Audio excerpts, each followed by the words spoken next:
Welcome into the Business of Cleaning, first edition of the Final Sweep segment with our guest, Mario Kelly. It's simple. We ask our guest 5 quick questions, and you have just a few seconds. You don't have to put too much thought into these.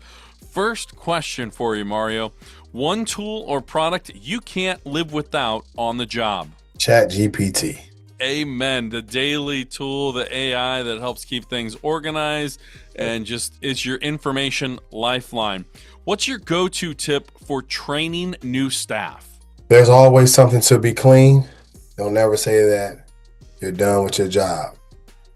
Always something to be clean. What's the most unusual thing you've ever had to clean? I mean, there's a lot of them. You guys are in a lot of stadiums. You've been in a lot of churches, some homes, Ford Motor Company. What's the most unusual thing that you've ever had to clean?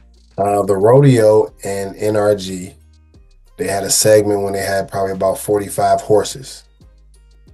And we had to clean up all the horse manure. And when I tell you that sometimes some of those horses, it's about the size of a MacBook. A clothespin comes in handy there, right? Old school little trick that our parents taught us from yesteryear. What if you had one? Would your cleaning superpower be?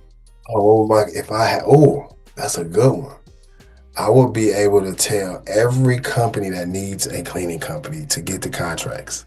Get the contract, sign on the line. I will have a contracted superpower that says, we have 15 contracts in Ohio, 45 in New York, and these are the companies that need them. Final question. If you weren't in the cleaning industry, what would Mario be doing? I think I know the answer, but what would you be doing?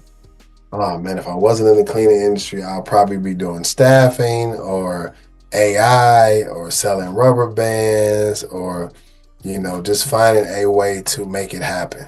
Mario, you survived the first edition of the Final Sweep. Thanks for your time, and we appreciate you stopping on by the Business of Cleaning podcast.